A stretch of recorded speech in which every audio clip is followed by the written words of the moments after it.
Shalom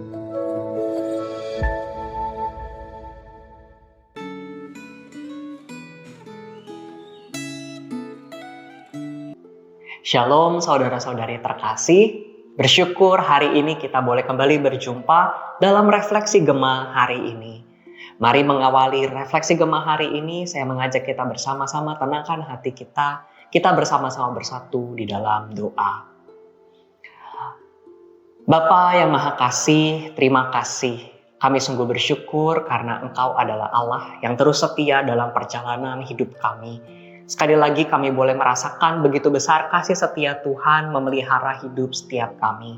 Dan saat ini kami mau duduk tenang untuk mendengarkan firman-Mu, Engkau yang tuntun setiap kami, sehingga di dalam momen refleksi Gema hari ini kami boleh sekali lagi dihiburkan, diperlengkapi, diteguhkan oleh firman-Mu. Terima kasih ya Tuhan, inilah doa kami. Dalam nama anak-Mu Yesus Kristus kami bersyukur dan berdoa. Amin. Saudara-saudari yang terkasih, refleksi Gema hari ini bertemakan motif reformasi kesatuan yang didasarkan dari Yohanes 17 ayat yang ke-9 sampai yang ke-24. Saudara-saudari silakan membaca keseluruhan pasal ini di dalam waktu yang terpisah, dan saat ini saya akan membacakan ayatnya yang ke-20 sampai 24 bagi setiap kita. Bukan untuk mereka ini saja aku berdoa, tetapi juga untuk orang-orang yang percaya kepadaku melalui pemberitaan mereka, supaya mereka semua menjadi satu, sama seperti Engkau ya Bapa di dalam aku dan aku di dalam Engkau, agar mereka juga di dalam kita, supaya dunia percaya bahwa Engkaulah yang telah mengutus aku. Aku telah memberikan kepada mereka kemuliaan yang Engkau berikan kepadaku, supaya mereka menjadi satu, sama seperti kita adalah satu. Aku di dalam mereka dan Engkau di dalam aku, supaya mereka menjadi satu dengan sempurna, agar dunia tahu bahwa Engkau yang telah mengutus aku dan bahwa Engkau mengasihi mereka sama seperti Engkau mengasihi aku. Ya Bapa, aku mau supaya di mana aku berada, mereka juga berada bersama aku. Mereka yang telah Engkau berikan kepadaku, agar mereka memandang kemuliaanku yang telah Engkau berikan kepadaku. Sebab Engkau telah mengasihi aku sebelum dunia dijadikan. Sampai sedemikian pembacaan firman Tuhan kita. Saudara-saudari yang terkasih, menjelang datangnya penderitaan yang memuncak pada penyaliban di kayu salib, Tuhan Yesus mendoakan para murid-Nya. Dia berdoa agar Allah Bapa memelihara, melindungi, dan menguduskan mereka. Salah satu hal yang menarik dari doa tersebut adalah adanya perluasan, cakupan dari doa bagi para murid yang hadir saat itu menjadi doa yang mencakup mereka yang menjadi percaya oleh pemberitaan para murid. Selanjutnya, Tuhan Yesus mengemukakan kerinduannya agar semua orang percaya menjadi satu dalam satu kesatuan, seperti kesatuan antara Kristus dan Allah Bapa. Jadi jelas bahwa kesatuan di dalam Kristus itu merupakan masalah yang amat penting. Lalu saudara-saudari terkasih, kita dapat melihat dalam bagian yang lain, yaitu di dalam 1 Korintus pasal 12. Di sana kesatuan orang percaya diuraikan sebagai kesatuan dalam keanekaragaman dan digambarkan sebagai kesatuan berbagai anggota tubuh yang berbeda fungsi dalam satu tubuh. Setiap orang percaya adalah anggota tubuh dan seluruh orang percaya merupakan satu tubuh yang utuh, yaitu tubuh Kristus dengan Kristus sebagai kepalanya. Sama seperti anggota-anggota tubuh itu harus bersatu saat melakukan satu pekerjaan, demikian pula kesatuan anggota tubuh Kristus yang berbeda-beda itu bersatu melaksanakan pelayanan.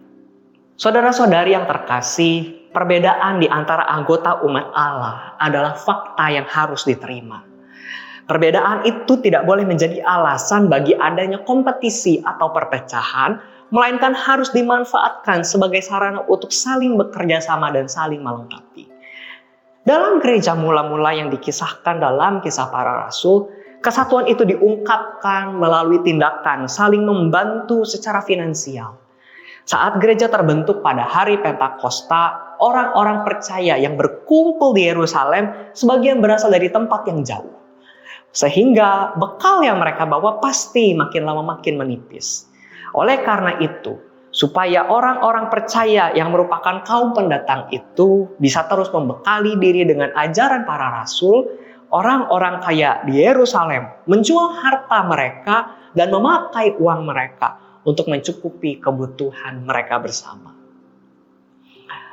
Saudara-saudari yang terkasih, sebagai gereja, kita memang tidak harus selalu sama dan selalu stagnan. Perubahan, perbedaan, dan dinamika itu pasti ada. Namun, semua itu harus disikapi dengan hati yang mau terus bersatu, bukan ingin menang sendiri. Saudara-saudari, satu hal yang menarik, ketika beberapa hari lalu saya membaca sebuah artikel tentang Martin Luther. Penulis artikel ini menyoroti tentang Martin Luther yang adalah seorang Jerman dan tinggal di Jerman, namun dia menulis 95 dalil dalam bahasa Latin.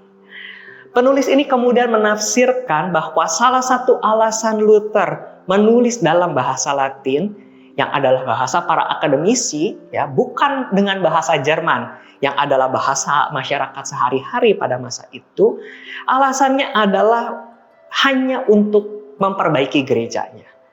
Dia ingin mengajak petinggi gereja dan akademisi untuk mengevaluasi pengajarannya, bukan untuk memecah belah gereja atau menciptakan gejolak yang tidak perlu di level masyarakat awal. Saudara-saudari, saya pribadi melihat perspektif ini menarik dan sangat menyentuh saya secara pribadi.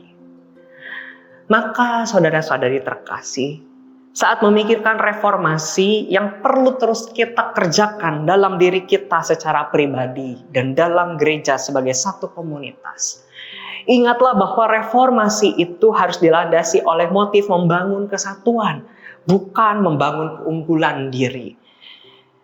Maka, apakah kesatuan sebagai satu tubuh, yaitu tubuh Kristus, sudah terasa dan terus dibangun di dalam gereja tempat Anda beribadah?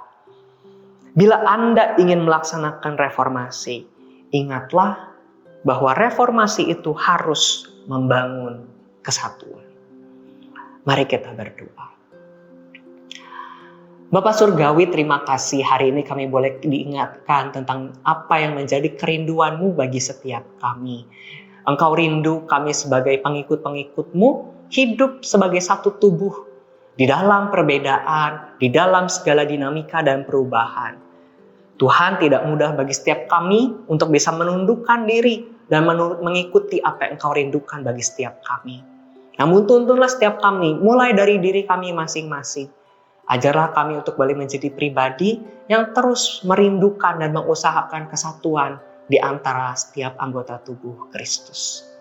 Pimpinlah kami, mampukanlah kami menjadi saluran damai dimanapun kami berada.